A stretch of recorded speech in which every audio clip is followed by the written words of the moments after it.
Hello, this is Peter from Designtuitive. Welcome to this first lesson on creating logos from basic shapes.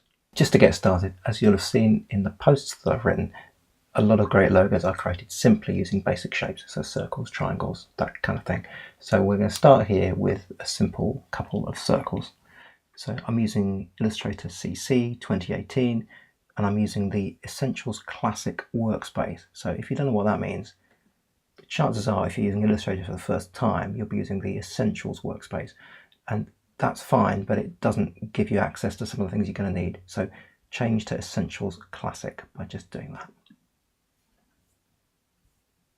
Right, so to create a circle, we hold down on the rectangle tool, choose the ellipse tool, click and drag. And if you get it more or less circular, you should see those sort of pinky magenta coloured smart guides.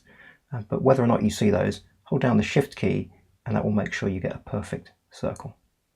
So the chances are your circle looks like mine. It's got a so-called black stroke around the edge and a so-called white fill. So you can see that over here.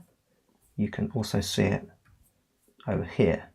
So the way we're going to change it is over here. We're going to change the fill by clicking on it to black. And we're going to change the stroke to none. Okay, now we also could have done that in the area up here. So we've got our first circle.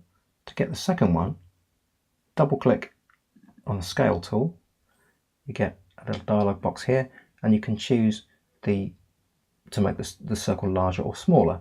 Now that might seem strange because we've already got it the size we want, but let's put in 66% and then toggle the preview on and off, and you can see this is going to be the size of your second circle. So we're going to go with that size, but rather than pressing OK, we're going to press copy and we get a second one slightly smaller, which we change the fill to white.